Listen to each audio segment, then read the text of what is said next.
இந்த முறை எந்த சங்கராச்சாரியாரும் போகல, எந்த ஆதீனமும் போகல, எந்த இந்த தண்டம் எடுத்துக்கிட்டு போகிற வேலையும் கிடையாது. இந்த முறை ராமரை விட நீதிமானே கிடையாது. நீங்கள் ராமர் கோயில் திறக்கிற பொழுது அதை எடுத்துகிட்டு போக வேண்டாமா? இன்னும் அது வந்து அண்ணா மேம்பாலத்தில் அந்த என்ன ஜுவல்லரி மும்முடி பங்காரு செட்டியார் கடையில் தான் அது இருக்குது. இன்னொன்று எடுத்துகிட்டு போய் கொண்டு அங்கே வைக்கணும்ல, வைக்கல அதை. எனவே நாங்கள் என்ன சொல்லுகிறோம் என்றால், ஆட்சி அதிகாரத்தை கைப்பற்றுவதற்காக ஹிட்லர் எந்த விதமான தந்திரங்களையும் வன்முறையையும் கையாண்டாரோ அவைகளையெல்லாம் மோடி கையாளுகிறார். அதனால தான் அஸ்ஸாமில் ராகுல் காந்தி கோயிலுக்கு சென்ற பொழுது அவர் தடுத்து நிறுத்தப்பட்டார். இது என்ன ஒரு தீண்டாமை? 1000 வருஷத்துக்கு முன்னாடி நந்தனுக்கு ஏற்பட்ட கொடுமை அல்லவா அது? ராகுல் காந்தி ஏன் அந்த கோயிலுக்குள்ளார போகக்கூடாது? என்ன தப்பு? என்ன சாமி சிலையை அசிங்கப்படுத்திடுவாரா? இந்த நாட்டில் இதெல்லாம் கேள்வி கேட்கணும். ராகுல் காந்தி ஏன் கோயிலுக்குள் நுழைவதை தடுத்து நிறுத்தினார்கள்? இதுக்கு நமக்கு தெரியணும், விஷயம் தெரியணும். எனவே நண்பர்களே, இவைகளையெல்லாம் அவர் செய்கிறார். இதைவிட மோசம் இந்த ஆட்சி முறை. 60 ஆண்டு காலம் காங்கிரஸ் ஆண்டது. காங்கிரஸ் வைத்திருந்த கடன் சுமை 55 லட்சம் கோடி தான். நீங்கள் 9 ஆண்டு காலம் ஆண்டிருக்கிறீர்கள். நீங்கள் வைத்திருக்கிற கடன் சுமை அந்த 55 லட்சம் இல்லாமல் 100 லட்சம் கோடி. அவங்க 55 லட்சம் கோடி, நீங்கள் 100 லட்சம் கோடி கடன் வாங்கி என்ன செஞ்ச? ஏன் அவ்வளவு கடன் வாங்கின? நீங்கள் டெல்லியிலேருந்து வர்ற நிர்மலா சீதாராமன் கேட்குது, 4000 கோடிக்கு நீங்கள் வந்து சாக்கடை கட்டினீங்களா, அந்த கணக்கு எங்கன்னு கேட்குது. கணக்கை உன்கிட்ட காட்டணுமா? ஏன்னா கார்பரேஷன் ஆஃப் மெட்ராஸுங்கிறது பஞ்சாயத்து போர்டா?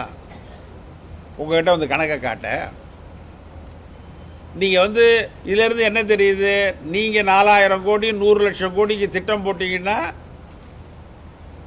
நீங்கள் அதை யார்ட்டையும் கணக்கு காட்டாமல் சாப்பிட்ருவீங்க. அந்த பழக்கத்தில் நீங்கள் இதை கேட்குறீங்க.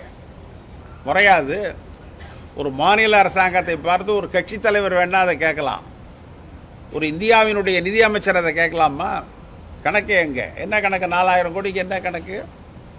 ஏன்னா 4000 கோடியை சாப்பிட்ற முடியுமா? உங்களை தவிர மீதி பேரெல்லாம் ஊழல்வாதியா? நீங்கள் மேற்கு வங்காளத்தில் இது மாதிரி தான் கேட்டுக்கிட்டு போனீங்க. உங்கள் சிபிஐ ஆஃபீஸரெல்லாம் பிடிச்சி கல்கத்தா டவுன் போலீஸ் ஸ்டேஷனில் மம்தா பானர்ஜி தரையில் உட்கார வச்சுது. 1 மணி நேரம் 2 மணி நேரம் இல்லை, 4 மணி நேரம் அவ்வளோ சிபிஐ ஆஃபீஸரும் கீழே தரையில் உட்காந்துருந்தான். அதுக்கப்புறம் டெல்லியில் பேசி சமரசம் பண்ணி தான் அவரை வெளியில் அனுப்புனாங்க. நீங்கள் இதை மாதிரி பேசிக்கிட்டு வர்றவங்களை எங்களால் செய்ய முடியாதா? தமிழ்நாடு அரசாங்கத்தால் செய்ய முடியாதா?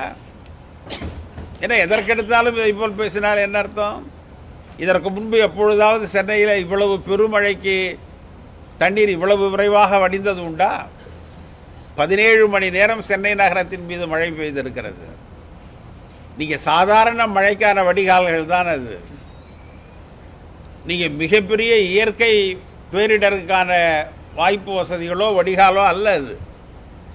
சும்மா மழை பெஞ்சால் அந்த தண்ணி ஓடுறதுக்காக கேட்டிருக்காங்க. 17 மணி நேரம் மழைக்கு உலகத்தில் எங்கே கேட்டிருக்கிறான்?